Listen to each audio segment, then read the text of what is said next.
Tackle by number 77, Lyle Alzado. Come on now, big deal. Let's get together. Come on, Charlie. Okay, now. Come on, Billy. Yeah. Let's get on him now. Coming inside, babe.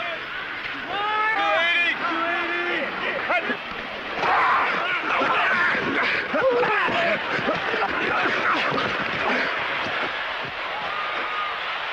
Come on! Touchdown. No! Damn it, no!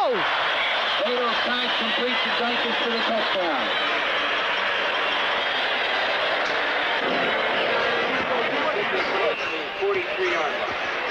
I can't understand. What the hell's going on back there? Hey, I can't believe that. You're the best in the business.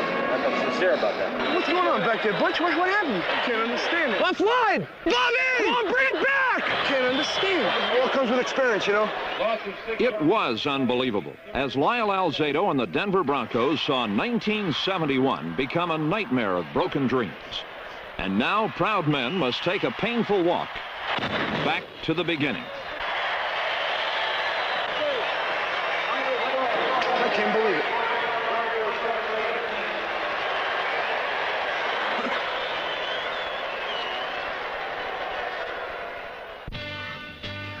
At the dawn of the '71 season, it was obvious that Denver had assembled the most talented group in its history. Let's go, Big O! Game number 1 against Miami strengthened that concept. Behind an offensive line that would afford the best protection in Denver history, quarterback Don Horn thrilled the first of 7 straight standing room crowds at Mile High Stadium by moving the team confidently and consistently.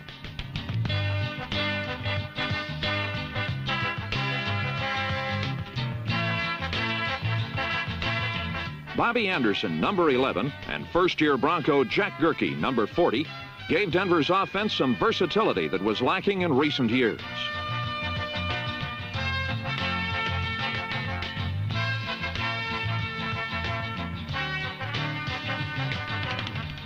The Broncos took the lead on snub-toed Jim Turner's field goal. The offense was moving, and Floyd Little made a great opening bid on his first 1,000-yard season.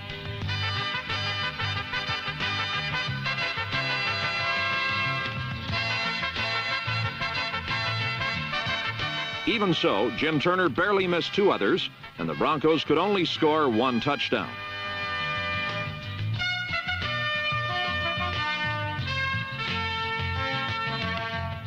Horn threw perfectly to rookie Dwight Harrison near the goal line, and Denver led 10-3.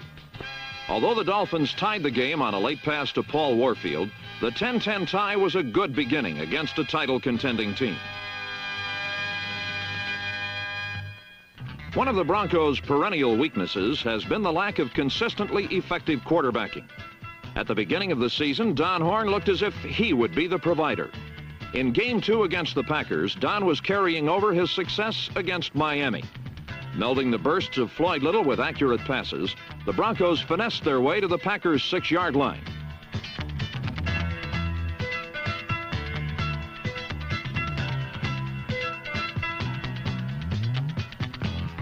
But suddenly, Denver's delicate confidence collapsed like a house of cards.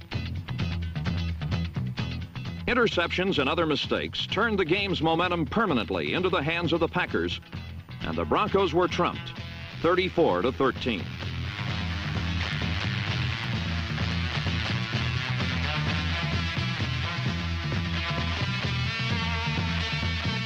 Ironically, this loss marked the beginning of what often would curse the Broncos, the inability to score a touchdown from close range. Against the Raiders, a Titan Bronco defense halted the Raiders' attack, and again Horn had the offense moving.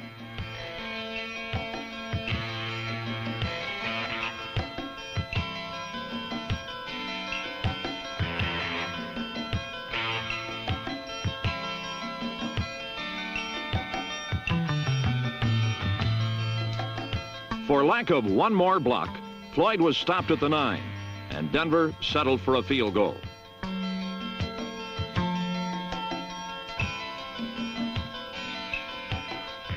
Bobby Anderson reached the 20, and again 3 points was the result. The offense was playing its heart out, but instead of leading by 21 or even 17 points, the Broncos winded themselves, building only a 9-3 lead, and Oakland came back 27-16. It wasn't until week number 5 against the Chargers that Denver won its first game.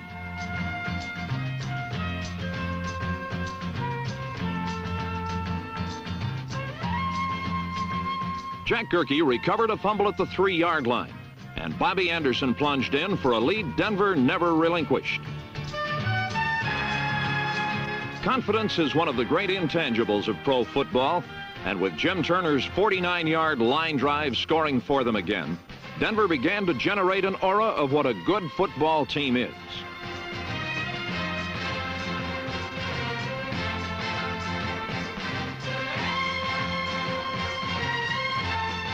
After 5 games in 1970, the Broncos were in first place.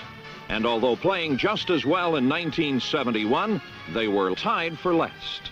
This was another of the ironies of the 1971 season. If the Broncos must go back to the beginning in 1972, at least they bring with them the steps taken forward in 1971. A strong offense is one that can do several things well. Strength is related to diversity, and diversity to confidence. And while Denver did have difficulty scoring, the Bronco offense was more confident and diverse than ever before.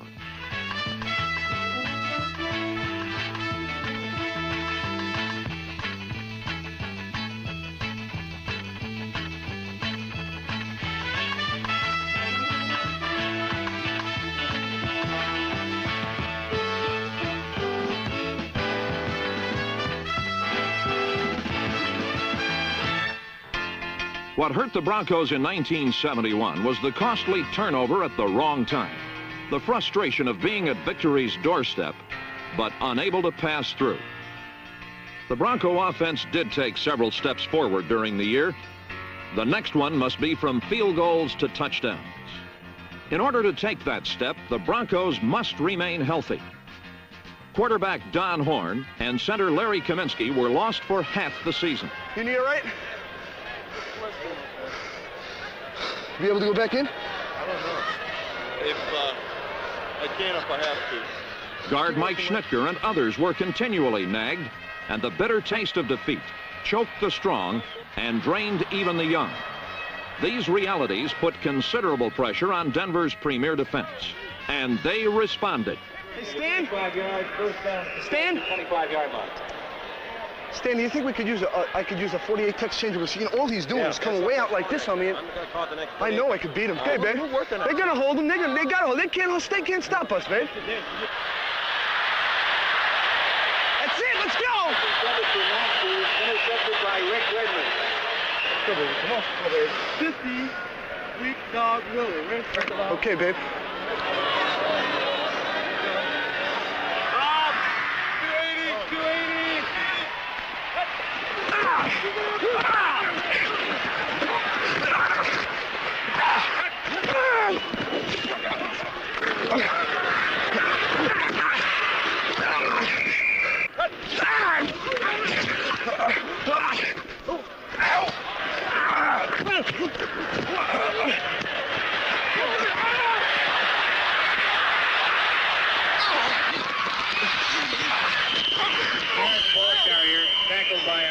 Oh, man.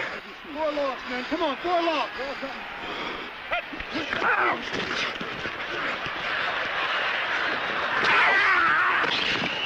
Hold on, baby. Easy. Yeah, we're coming outside.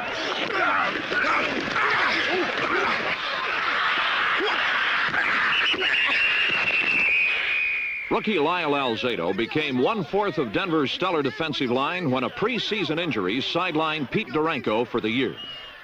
In sacking the quarterback, the Broncos were the best in football.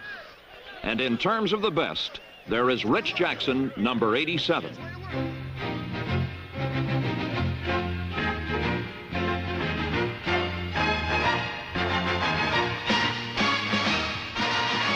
But even Rich could not escape the injury plague that swept through Denver, and he missed 7 games because of knee surgery. That the Broncos still led the league in getting to the quarterback is the testimonial to their overall strength. When Rich became a spectator, Paul Smith, number 70, played for them both.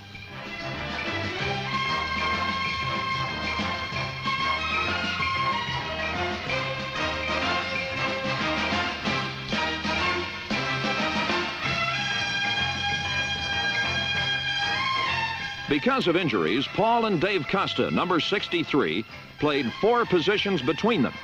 Yet the Bronco front four retained its reputation as one of the most feared in the game. With support from Tom Domris, Carter Campbell, and Jerry Inman, opposing quarterbacks were dumped 44 times.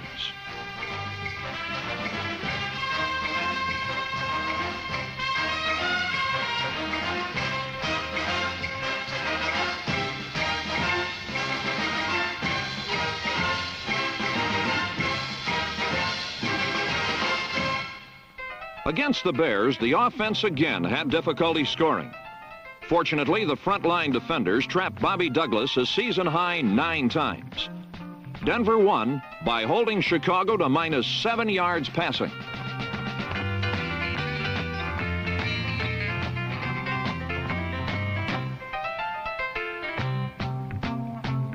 This game also displayed another step forward by the defense in 1971. They forced more turnovers than ever before. Denver linebackers intercepted 8 passes, an improvement of 8 over 1970. The secondary allowed fewer touchdown passes and the fewest yards passing in Denver history. The quartet of Leroy Mitchell, Charlie Greer, Bill Thompson, and George Sames acquired a ravenous appetite for the football.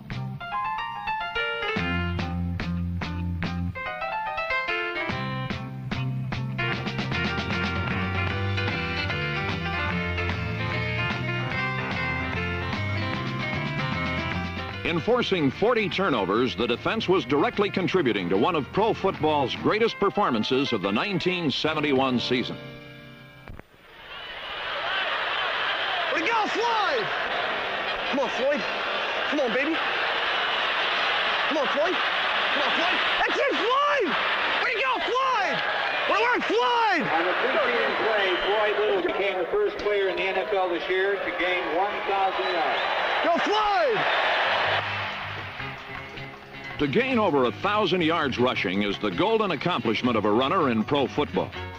To be the leading rusher in all of football on a team that can win but 4 games is something more than a golden accomplishment.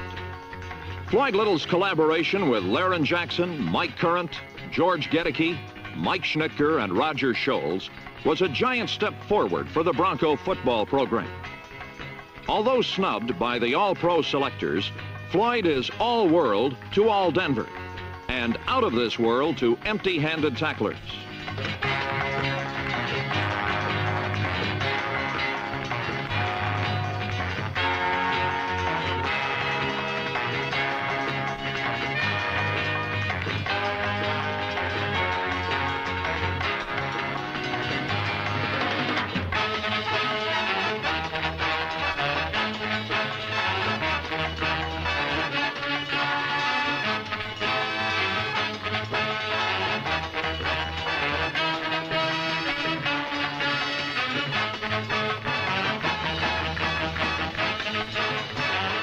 .133 yards and 6 touchdowns is impressive, and no one could have been more impressed than the Pittsburgh Steelers.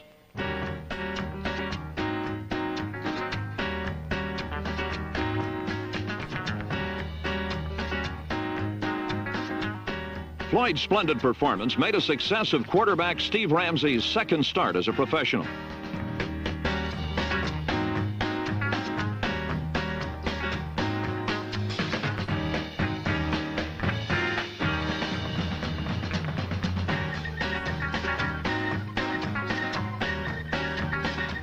Denver parlayed their strengths into victory. The line blocked. Floyd ran. The opposing quarterback was dropped, and the ball turned over 3 times.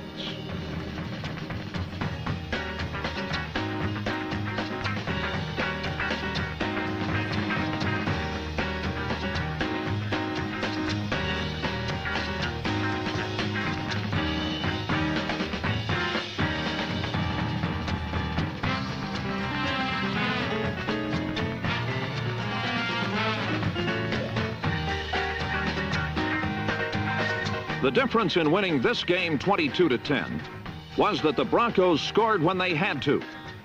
The irony in winning this game is that many felt the Broncos could have beaten almost anybody 22-10. In going back to the beginning, maybe they'll learn how. This was pointed out by the game in Philadelphia. Again, the Broncos were dominating the game. Floyd ran for 123 yards. The Eagle quarterbacks were being embarrassed, and Denver was well on its way to another win.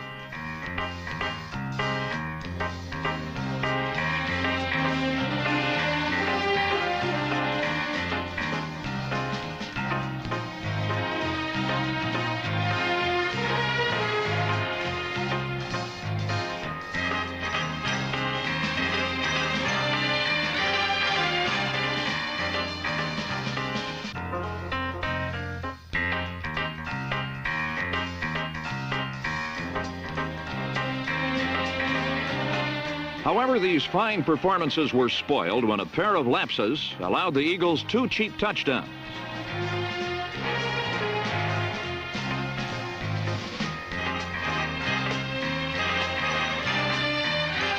When the Broncos were in position to win the game late in the fourth quarter, they didn't. Not only was the 1-point loss heartbreaking, but Rich Jackson was lost for the remaining 7 games. After the loss to the Eagles, there were few in Denver who would have thought the Broncos had much of a chance against Detroit.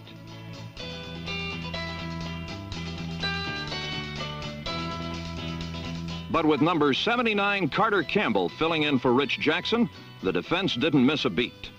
The talented Lions were shut out during the first half while the Broncos methodically ground their way to a 10-0 lead.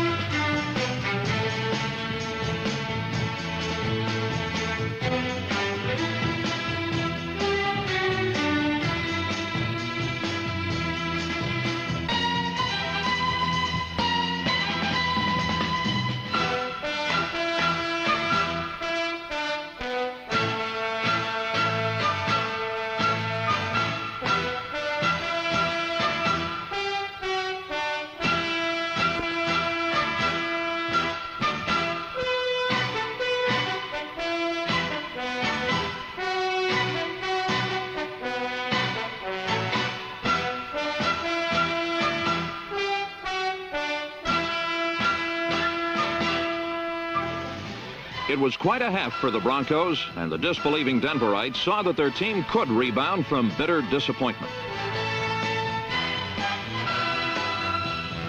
As complete as the Broncos' performance was in the first half of this game, 1971 was still the year of irony. Leading 10-0 with seconds remaining in the half, Jerry Simmons caught a pass that would have ballooned the total to 17. But a penalty called after the touchdown nullified the play, and Detroit exploited its reprieve. In the second half, Detroit staged a rally that saw them take the lead 17-13.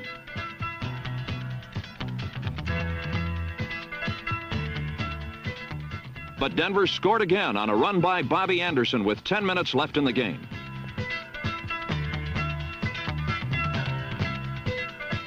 When Detroit regained the lead with 2 minutes left, all seemed lost.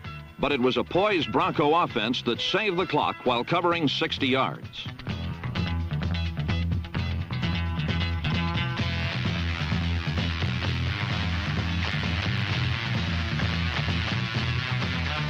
When Dwight Harrison stepped out of bounds at the Detroit 23 with still over a minute left, it seemed like a new beginning.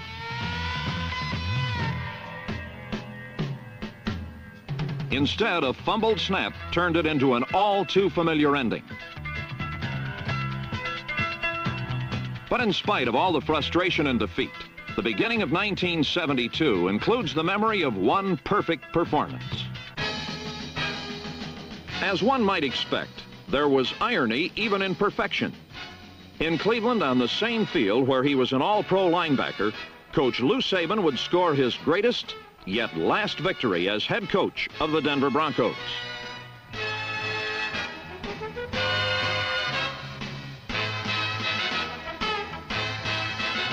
Manifesting all their diversity and confidence, the Denver offense set 2 club records. Don Horn threw sparingly, while Floyd Little, Bobby Anderson, and tight end Billy Masters contributed to a record 280 yards rushing. In addition, the pass protection was perfect as Denver controlled the ball for the opening 10 minutes in driving 92 yards to a touchdown.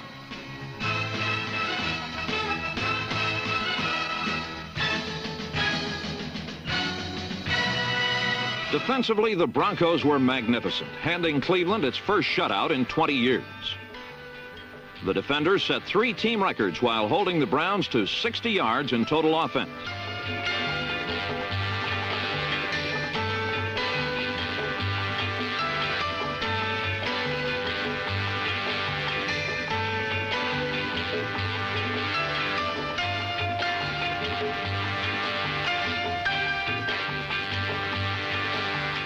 They forced 4 turnovers and completely dominated Cleveland throughout the game.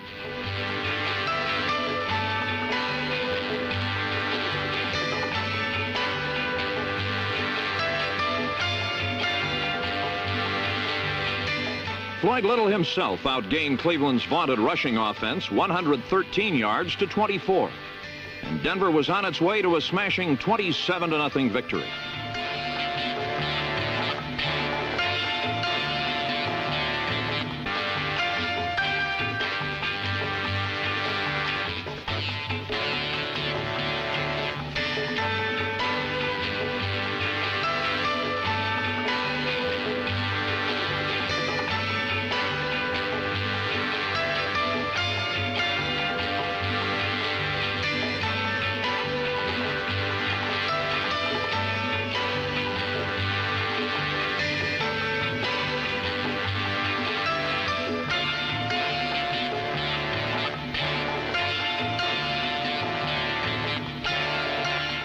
One great victory does not equal a successful season, but it is an indication of capability.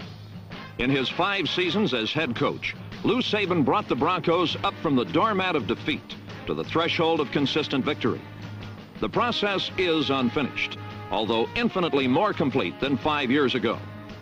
As interim coach, Jerry Smith made a valuable contribution, but now there is a new leader in the Broncos' midst. With John Ralston from Stanford, the Broncos hope to blend his winning tradition with the steps they've already taken. And in going back to the beginning, the end doesn't seem so far away.